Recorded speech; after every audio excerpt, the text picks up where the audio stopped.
Alma chapter 27.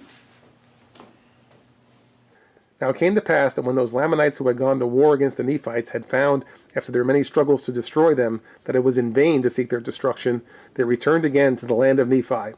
And it came to pass that the Amalekites, because of their loss, were exceeding angry. And when they saw that they could not seek revenge from the Nephites, they began to stir up the people in anger against their brethren, the people of Anti-Nephi-Lehi. Therefore they began again to destroy them. Now this people again refused to take their arms, and they suffered themselves to be slain according to the desires of their enemies. If you remember maybe a couple chapters ago, we had read about the part of the Lamanites that were not converted, that they were coming to war against those who were, and in fact that's when we saw that some people were willing to lay down their lives rather than pick up their swords, and so many of them were killed. And that when the Lamanites were doing this, it says many were affected by that, and that in fact many were converted, but just by seeing the change that had come upon these people at that time, the Anti-Nephi-Lehis. But yet it says that there was some number of them, especially the Amalekites and the Ammonites, who were not affected by that, and they just got even angrier. And when they saw that their own brethren, if you will, the Lamanites, were not willing to fight, and that they were just letting themselves be killed, they said, no, this is not what we want to do. The Nephites, they're the ones, all right? They're the ones that did this. They're the ones that made this happen. So let's go fight with them instead, right? But when they did, they were not successful in that because God's protection was still on them. So that's why it starts out in 27. It says they found that their struggles to destroy them was vain, right? That they were not getting anywhere. So they said, well, we got to fight somebody, right? So let's go back to the land of Nephi and we'll pick on these people who buried their swords again, right? And so you see what kind of people they were here, right? So it says I guess that they probably felt at this point that, well, the Nephites, at least the Ammon and his brethren here, they had a love for these people, and so maybe they figured, well, that's the way we can get back at them, is by killing these people who they love. But as you can see, it says that in the end of 2, so they began to destroy them again, and again the people refused to take up their arms, and so more were killed at this point because they were unwilling to fight and pick up their swords. Now when Ammon and his brethren saw this work of destruction among those whom they so dearly beloved, and among those who had so dearly beloved them, for they were treated as though they were angels sent from God to save them from everlasting destruction. Therefore when Ammon and his brethren saw this great work of destruction, they were moved with compassion, and they said unto the king, Let us gather together this people of the Lord, and let us go down to the land of Zarahemla, to our brethren the Nephites, and flee out of the hands of our enemies, that we be not destroyed. But the king said unto them, Behold, the Nephites will destroy us, because of the many murders and sins we have committed against them. Ammon and his brethren still being amongst the people, and they're seeing what's happening. They said, this is not good, all right? We don't want to see this continue. So what was their idea? Let's get out of town, all right? Let's get out of here. This is not a safe situation, and to hear this was your home, but yet those others who live around here, they're not being very nice to you, basically, right? They're coming and killing the people, and so yeah, no, this is not good. If we just stay here, we're going to see more people die as time goes by. So we need to go. So that's why he went to the king and said, well, why don't we get together all the people and let's head down to the land of Zarahemla, which is, of course, remember, is down this side. Okay, you're in the land of Nephi. Let's go to the land of Zarahemla where the Nephites live, and then you'll have protection from these people who just want to come in and kill defenseless people. So that was his idea. But now the king didn't immediately grasp onto that idea, maybe going from bad to worse, okay? Because the Nephites and Lamanites were enemies for a long time, and so it says, we've killed a lot of Nephites over in our careers.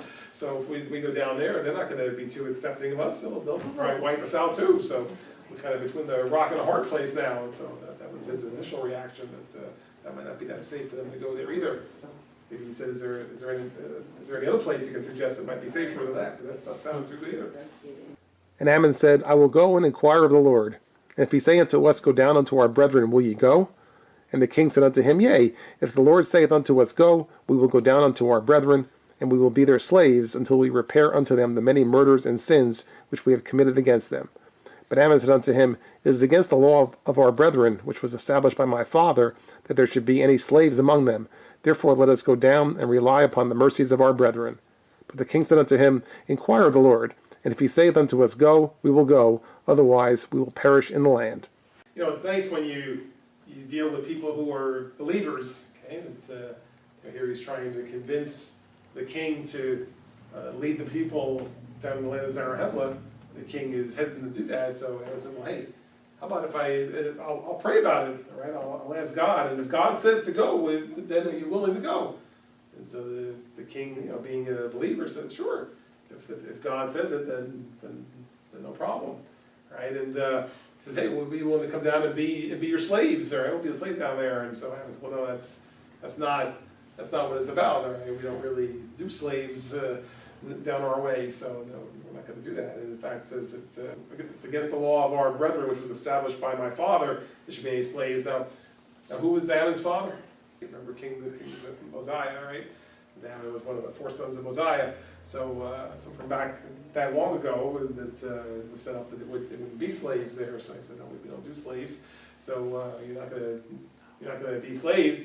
But so you'll just have to depend on, because I guess he felt like, well, we'll be slaves to kind of work off our debt, so to speak. You know, of course, I don't know how many years of servitude equals, 100 murders, but but nonetheless, I guess they figured that they would just try to show their sincerity and their repentance by just being slaves to them. But Ammon said, "Oh, sorry, not going to be slaves. You're just going to have to depend on the people to just be forgiving, right?" So I can tell that the king, I mean, is probably not totally buying this, because that's why he says in 10, it says, ask God, right? Ask God, never mind that, just ask God.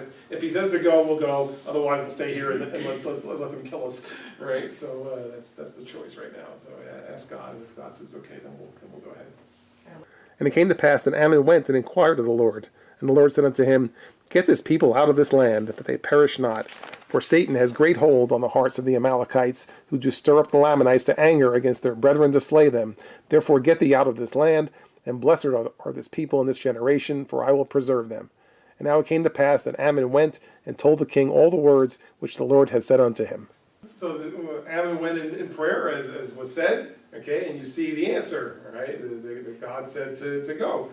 In fact, when I was reading it, it's in the 12 says, "Get this people out of this land, all right? Get going," so that because the Amalekites are not going to be merciful. So Satan has a great hold over them, and so if you stay, you die. So it is time to go. And so that's what he told them, and Ammon went and told the king. He said, "Okay, then I guess we're going. So the Lord has spoken." And they gathered together all their people, yea, all the people of the Lord, and they gathered together all their flocks and herds, and departed out of the land, and came into the wilderness, which divided the land of Nephi from the land of Zarahemla, and came over near the borders of the land. And it came to pass that Ammon said unto them, Behold, I and my brethren will go forth into the land of Zarahemla, and ye shall remain here until we return. And we will try the hearts of our brethren, whether they will that ye shall come into their land. And it came to pass that as Ammon was going forth into the land, that he and his brethren met Alma over in the place of which has been spoken, and behold, this was a joyful meeting. They've resolved to go. So it says in 14, they got all their stuff together, their flocks, their herds, their belongings, right? And they headed towards the land of Zarahemla. So they're going from the land of Nephi to the land of Zarahemla. Okay, as we said all along, the land of Nephi was Lamanite territory. The land of Zarahemla was where the Nephites lived. So they're going to relocate now over there, right? So now as they're coming close, right, recognizing that the Nephites who lived in Zarahemla may not be totally open to a whole bunch of Lamanites descending upon their city, and probably say they're coming to kill us, right? Because obviously there was no easy way to get the word over there as what was happening. So he's okay. You wait here, and we're going to go in and talk to whoever's in charge of the land of Zarahemla, and we're going to work things out for you to be able to come in. So you wait here, and we're going to go see what kind of reception you're going to get. Now in 16, we read quite often when Alma and the four sons of Mosiah meet on the road, right? It says that they rejoiced, they were still brethren in Christ, and so on and so forth. That gets read lots of times, right? But this was why it happened, as it turns out, right? So it was while the four sons of Mosiah were bringing the Lamanites to the land of Zarahemla. That's why they were coming back, right? They weren't just coming back saying, okay, yeah, we had a great mission and now we're home, right? They were actually coming there for a purpose. They were bringing these Lamanite people, the Anti-Nephi-Lehis, to the land of Zarahemla. So now as they're traveling, they like, okay, now you stay here, we're going to go into the city and talk to them. And while they're in there on their way to the city, that's when they met up with Alma. And so as it says there in 16, it says that they met and it was a joyful meeting, right? So that they were able to then swap some stories and to be happy to see each other so after like 14 years. So this was the purpose of that meeting, or the circumstances surrounded. So we're coming back with the Lamanite people. Now the joy of Ammon was so great, even that he was full, yea, he was swallowed up in the joy of his God, even to the exhausting of his strength, and he fell again to the earth. Now was not this exceeding joy? Behold, this is joy which none receiveth, save it be the truly penitent and humble seeker of happiness. Now the joy of Alma in meeting his brethren was truly great, and also the joy of Aaron, of Omner, and Himni, but behold, their joy was not that to exceed their strength. So in 17, it's saying that, trying to show how excited Ammon was about the meeting up with the other, with Alma in particular. And now, we've read other times when Ammon kind of passed out, as he was overcome by the Spirit and so forth. And so apparently this happened again. So he must have been one that was, I'll say, prone to that. Right? It says that his joy was full, and to the exhausting of his strength, and he fell again to the earth. Right? He was so overcome with joy over this. And as at 18 it says, hey, well, of course, this is people who repent of their sins and they're forgiven and they see God's blessing in their life. That's great joy, right? And the other brothers that had the joy too, but I guess they felt to point out 19, right? They were excited too, but not as excited as him, right? Because it says they didn't fall over or anything, right? But they were excited too to see each other. So okay, so this was the joy of their meeting here. Right? And now it came to pass that Alma conducted his brethren back to the land of Zarahemla, even to his own house. And they went and told the chief judge all the things that had happened unto them in the land of Nephi, among their brethren the Lamanites. And it came to pass that the chief judge sent a proclamation throughout all the land, desiring the voice of the people concerning the admitting their brethren, who were the people of Anti-Nephi-Lehi. And it came to pass that the voice of the people came, saying, Behold, we will give up the land of Jershon, which is on the east by the sea, which joins the land Bountiful, which is on the south of the land Bountiful, and this land Jershon is the land which we will give unto our brethren for an inheritance. It says that Alma and Ammon and them, they all went back to the land of Zarahemla to, if you remember, they had met on the road, which is outside the city, and they went to speak to the chief judge. They told him everything that had happened, and that basically, can we have a place for the Lamanites to live here, those who have been converted? And so they did a voice of the people. They went and they took a vote and managed to get a quick poll at least to see how everybody felt about doing this. And so as was expected, that once it was explained to them, they were willing to have them live amongst them. And then they even set off a little city that they could give them. Say, okay, this will be your city. It's called the place for your inheritance. Okay, so that the name of that city is going to be the land of Jershon. Right, so we're going to add that to our map behind me. As I said, it was near the land Bountiful, which is up there. Okay, so we'll stick it over here, right?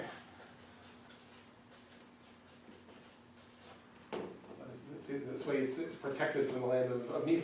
They have to go through the Zarahemla to get there. Okay? They get in their own land, which is very generous. And so they have their own city to live in, and they can live in peace. And behold, we will set our armies between the land Jershon and the land Nephi, that we may protect our brethren in the land Jershon. And this we do for our brethren, on account of their fear to take up arms against their brethren, lest they should commit sin. And this their great fear came because of their sore repentance which they had, on account of their many murders and their awful wickedness. And now behold, this will we do unto our brethren, that they may inherit the land Jershon, and we will guard them from their enemies with our armies, on condition that they will give us a portion of their substance to assist us, that we may maintain our armies. So they set it up with the city here, and so they put their army kind of in between. This is Jershon and the land of Nephi. This way they were prepared to protect them if the army would try to go in that direction. Right? And so they said, this way you have your own land, recognizing that it was due to their promise to God, which was because they repented of their murders they committed. Right? It wasn't that they were fearful or weak or shy or afraid. It was just that this was their promise to God. That they didn't want to fight anymore or take up arms because that was their big sin, was killing. So the Nephites were willing to recognize that, so they set this up. Now they did make a special arrangement, as you can see at the end of verse 24. It says that they wanted to basically have them give them they call a portion of their substance. Now we're going to put extra army people over there to protect you, so you can help out with taking care of them, right? It's where they can eat and whatever it is that's required. So you don't have to fight, but we'll protect you, but you just help us out in maintaining what's going to be there. Now it came to pass that when Ammon had heard this, he returned to the people of Anti-Nephi-Lehi, and also Alma with him, into the wilderness, where they had pitched their tents, and made known unto them all these things. And Alma also related unto them his conversion with Ammon and Aaron and his brethren. And it came to pass that it did cause great joy among them. And they went down into the land of Jershon, and took possession of the land of Jershon, and they were called by the Nephites the people of Ammon. Therefore they were distinguished by that name ever after. And they were among the people of Nephi, and also numbered among the people who were of the church of God. And they were also distinguished for their zeal towards God, and also towards men, for they were perfectly honest and upright in all things, and they were firm in the faith of Christ, even unto the end. Right, so upon finalizing the arrangement with the Nephite leadership, so now Ammon, Alma, Aaron, they went out to deliver the news and to bring them in, all right, to bring them into the city that they were going to be given. Right now it says that while they were there visiting with them in their tents, I guess before actually coming into the city, it says Alma related unto them his conversion. Right? Why is he just telling them about it now? Why did he tell them about it earlier than this? We told two stories. Alma went amongst the Nephite people through all the Nephite cities, and the four sons of Mosiah went amongst the Lamanites. So that they were bringing them back, and then they met on the road. Now Alma had not even met these Lamanite people, so this is his first time meeting them. So therefore now he's sharing with them about his conversion, which they were certainly blessed in hearing. Upon making their way in the city of Jershon, it says now they're going to be called the people of Ammon. They're going to more or less integrate into the Nephite society here. So it says that they're going to be part of the church. They're going to be living, I guess, under their rules and laws. So. But it says they're going to be even a good example to the others because of their zeal towards God and firmness and so forth. This is what they were known for. But certainly, as we've said other times, to make the sacrifices that they did, in terms of we're not going to fight anymore, we'll let them kill us rather than fight. So certainly they were really converted and had a strong belief of God. And they did look upon shedding the blood of their brethren with the greatest abhorrence. And they never could be prevailed upon to take up arms against their brethren. And they never did look upon death with any degree of terror, for their hope and views of Christ and the resurrection. Therefore death was swallowed up to them by the victory of Christ over it. Therefore they would suffer death in the most aggravating and distressing manner which could be inflicted by their brethren, before they would take the sword or cimeter to smite them. And thus they were a zealous and beloved people, a highly favored people of the Lord. Just wrapping up this chapter, it's describing now these people in the land of Zarahemla, the land of the Nephites. It says that they looked upon the shedding of blood with the greatest abhorrence, all right? That no matter what happened, no matter how terrible of a death they might have faced, that they would never take up arms again, sword, cimeter, or anything, right? Because this is how much they loved God and how much they were converted, that they had made this promise to God, and they were going to keep it. So it's good that when you make a promise to God, that you keep it. It's obviously very important if you believe in God that way. So this is what they were known for keeping their word towards God and living in that way.